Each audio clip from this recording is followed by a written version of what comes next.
Welcome to the 3 unconscious vows that keep you from your best life. My name is Ana Loza, and this free training is for you to be able to uncover these unconscious agreements, bring them to the surface, and release them in order to embody your next level of magnificent living. In my own life, I've gone on the journey of making these unconscious vows conscious and then working on clearing them. And I'll be honest with you, this work happens in layers. So this is a journey of awareness. It's a lifetime journey, perhaps, and it's fun and it's exciting because it leads us to new levels of freedom, new levels of soul embodiment, and new levels of living our best life. And that is something that I'm so passionate about supporting you in. So let's dive right in and take a look at the first unconscious vow that keeps you from your best life. And that is the vow of alignment to family. So take a look at your family of origin. This could be a group of people, maybe it's one person. And this even applies to if there was very few people that were there for you when you were growing up. So all across the board, in any family situation, we received a template of the world and a template of expectation of us, of how to navigate the world. So we're going to be talking about some examples of these templates and then taking a look at how we can move through that and start to clear those layers. So in our family of origin, there could have been, let's say, a program of struggle that money is hard to make, or that the world is an unfriendly place, or that in order to have something good, people get lucky instead of creating it for themselves. There could have been no verbal exemplary programs at all because we may have been left alone a lot as a child. So in that case, there's another version of programming perhaps at play where there's no one to trust, or that I should not trust anyone. So this is a process of looking back at our family dynamics from the place that we're in today and starting to see how our life currently reflects that, and seeing how maybe we are living out the dreams and the world view of our family, because they may have said to us verbally or subconsciously that they expect us to live in a certain way, to get a certain education, to go on to create a certain type of family of our own, to maybe live in close proximity to them or not. So all of this plays into when we have this unconscious vow operating subconsciously, and at times even consciously, this may affect the types of decisions that we make for ourselves.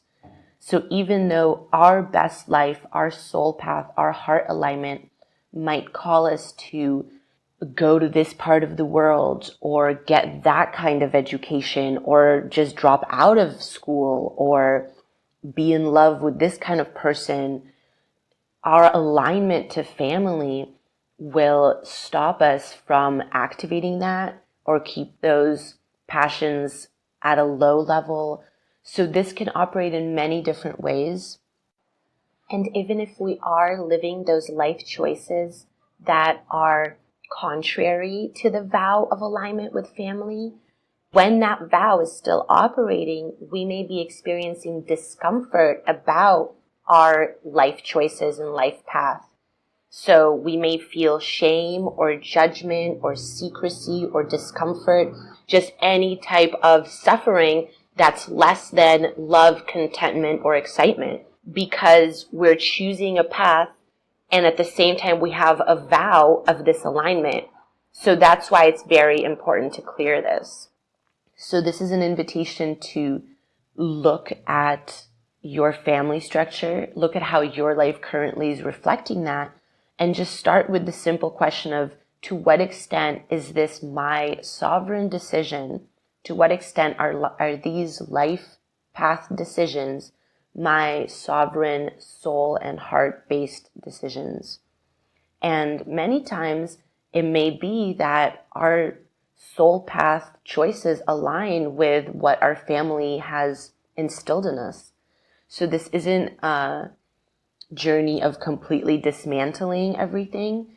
This is more a journey of questioning our decisions and seeing, is there something I haven't chosen to activate that really calls to my heart and my soul because my family would disapprove, or because my family told me that this is the worldview. So this leads us right into the second unconscious agreement, and that's agreeing that there is a right way to do it. This ties into something that the family may have taught us, and this is also something that society teaches us, agreeing that there's a right way to do it. There's a right kind of education, a right kind of family structure, a right spiritual belief system. And this is also picked up during our formative years in school. So when we have something like this operating, we may reject our innate heart-based desires because they are not aligned with what is this right kind of way to do it. So this might even play into the kind of music we'll listen to, because at some point during our formative years, we may have made the agreement that there is a right music to listen to, and then the other side of that, there's a wrong kind of music to listen to. So on the other side of a right kind of way to live, there's the wrong kind of way to live. So when we're living in these binary dualistic systems of a right way and a worse way or a wrong way, we will try to align our life subconsciously with this right path in order to get some sort of praise, in order to get some sort of perceived safety and security. So we may not follow our creative impulses and reject things as simple and as amazing as music genres or musical artists, and as life path determining as educational pathways or family structures. So when we subscribe to this subconscious agreement of there being a right way to do it, it can lead us to experience feelings of not enoughness, because it probably is the case that our heart will be at certain points in life, or even consistently, pulling us towards something that has been determined to be on the other spectrum of right, as in the wrong or the worst way to do it. So that can lead to feelings of not enoughness. It can lead to low self-esteem, low self-worth, and it can also breed perfectionism if we consciously subscribe to there being a right way to do something.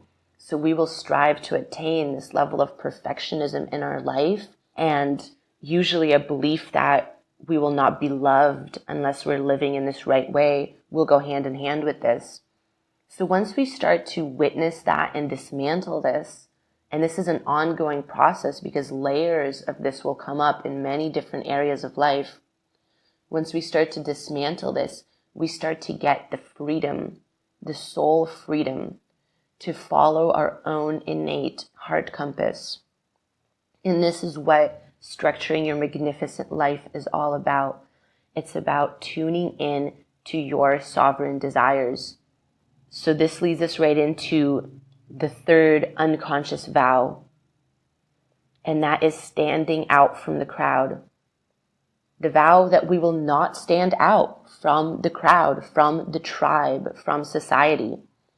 And this vow is supported by the feelings that if this vow is broken, if we do stand out from the crowd, we may be laughed at, we may be abandoned. And if we're abandoned, that leads to being alone. And being alone is perceived as dying, which is the human mind's greatest fear. So you can see how deep this unconscious vow goes, the vow of not standing out from the crowd.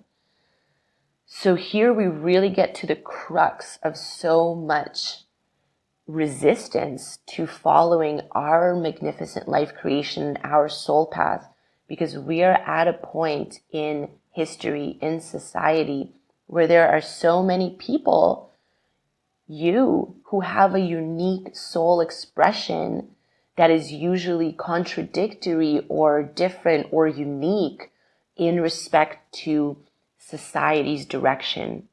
It is crucial to dismantle the fears and the agreements around standing out from the crowd, because it will allow us to choose the kinds of activities, the kinds of expressions, the kinds of lifestyles that will allow us to move forward with our soul path activation, to deepen our soul embodiment. And this is the creation of your magnificent life, because your magnificent life is a unique journey.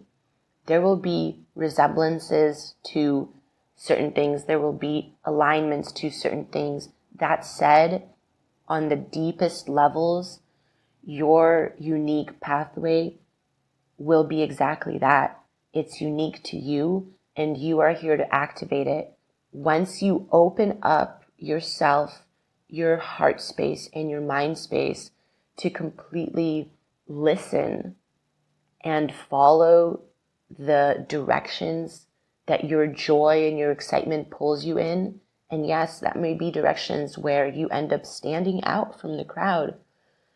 Once you allow yourself to be pulled on your unique directions, there will be doors that open for you. There will be opportunities that come up. There will be experiences that you didn't even know to imagine, steeped in goodness and excitement and evolution for yourself and your soul and your trajectory in this lifetime. So this is how deep these unconscious vows that keep you from your best life go. There's layers upon layers of this. You may have already started to dismantle some of these in your life. You may have already seen and attended to some levels of these.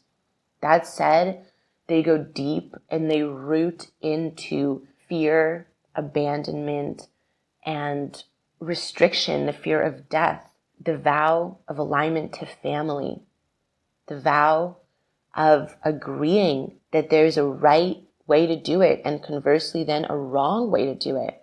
The vow of not standing out from the crowd.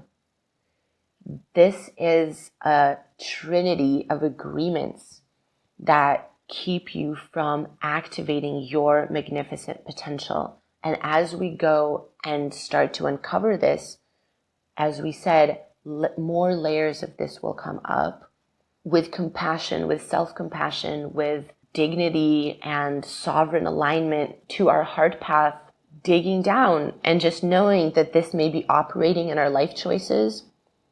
This may be operating in the kind of things we choose to eat, to listen to, the kind of people we choose to hang out with, the kind of people we choose to admire.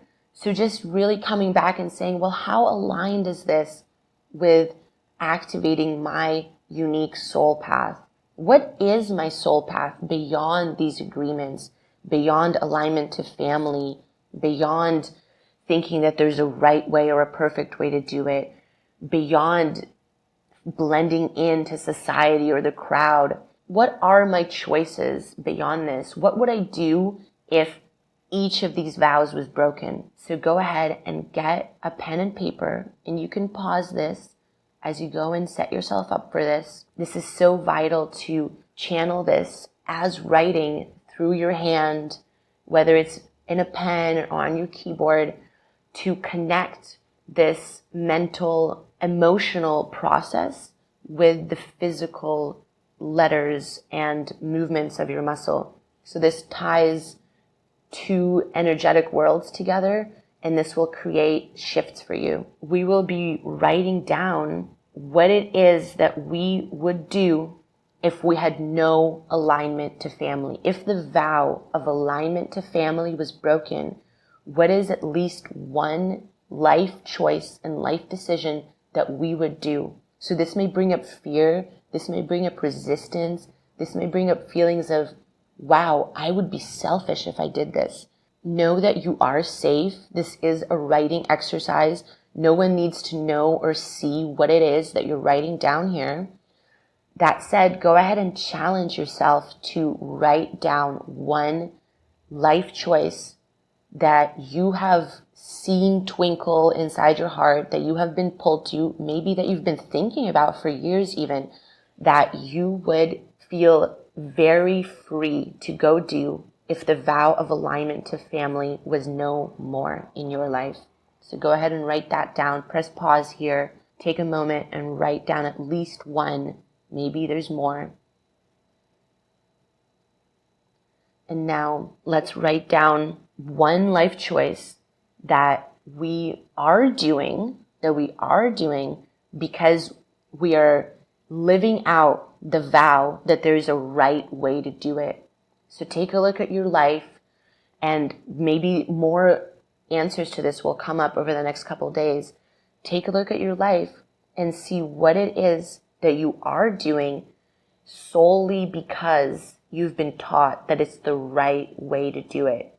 Because if you were to flip that and do it the other way, there would be resistance that would come up. So maybe it's in the realm of how you navigate yourself in your household, with your family, at work. Maybe it's in the realm of how you have set up your whole life. So again, there might be resistance to admitting that you actually desire something to shift. And again, this is done within the safety container of you with your energy and your heart and the piece of paper. What is one thing that you're doing right now just because there is this vow playing in your life, that there is an agreement of a right way to do it? So go ahead and write that down. And what I want you to do is flip that. So go ahead and flip that vow and allow yourself. So write, I allow myself to, or however you need to structure it, allow yourself to do this, live this in a different way. Just write yourself a permission slip to do this in a different way.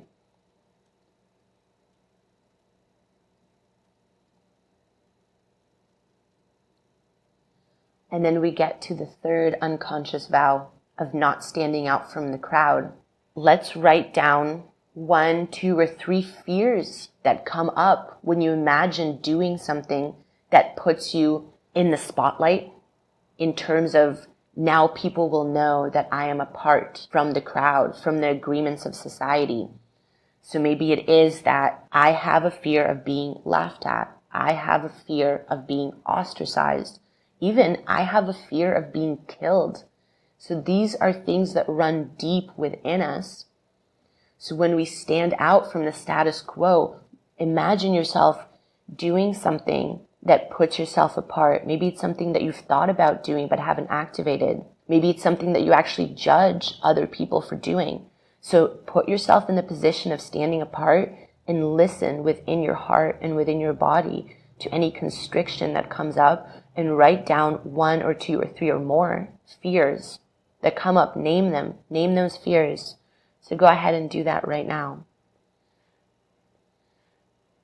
By naming those fears, you have initiated their clearing.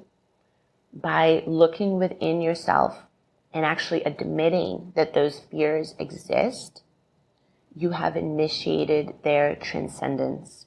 Another part of clearing this vow of not standing out from the crowd is once again writing ourselves a permission slip to do it. These vows were created because the system of beliefs that we live in gave these agreements to us and we agreed to take them.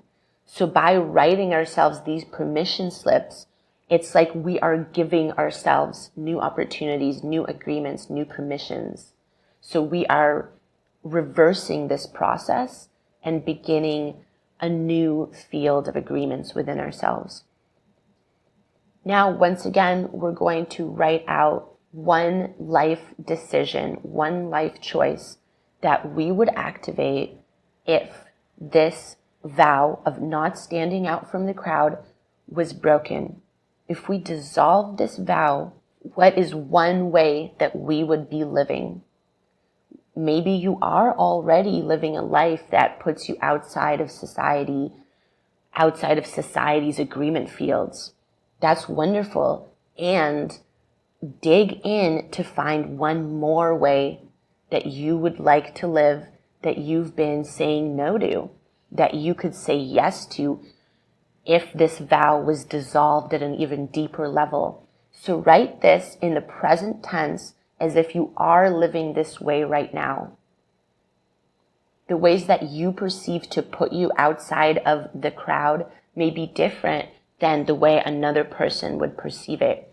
So this is specific to you because these agreements are made through your template of a worldview. So something that someone else perceives to put them outside of the crowd, for you might be not a big deal. For you, that might actually be in a different crowd that you are already in. So there's different groups that we make agreements with, different groups that we belong to. And we might think we are actually living outside of society's norms. That said, we've now put ourselves in a new societal group, and now we're in that group's agreement field. So this goes really deep. And again, this is a lifetime process. At this point, just go ahead and write down one thing that maybe you are already in the process of activating or that you would activate if this vow was dissolved, and write that down in the present tense as if you are living it already. So I am living in this way. So this creates a new permission for your system, a new agreement to start working within your field. These unconscious vows are transcendable. You have initiated the process already of moving forward, of moving through them and beyond them, and creating new life choices and tracks and experiences for yourself. And I want to deeply honor you for showing up to this training today, to activate your best life, to choose your magnificent soul path activation over unconscious vows that run our life when we do not bring them to the surface. So this is deep work, and you have committed to yourself today, and I honor you and I applaud you for doing that. There are resources on the website, annaloza.com, ANNALOZA.com. There is the blog. There is a resources page with some energetic practices that will help you to activate and ground your best life. There is a magnificent life roadmap package which supports you in creating a daily experience of your best life by sharing 9 practices, deep questions with you, and also a heart empowerment and central channel clearing meditation. And there are group programs available as well. Another way I can help you is by private one-on-one coaching together, where we go deep into your life in all the tracks that combine to create your magnificent soul path activation and to empower you in that way. Thank you so much for being here. Thank you so much for doing this work. We need you living at your best. This planet needs you to experience your magnificent life. And as you do so, it serves everybody here. So thank you infinitely. Thank you for doing this.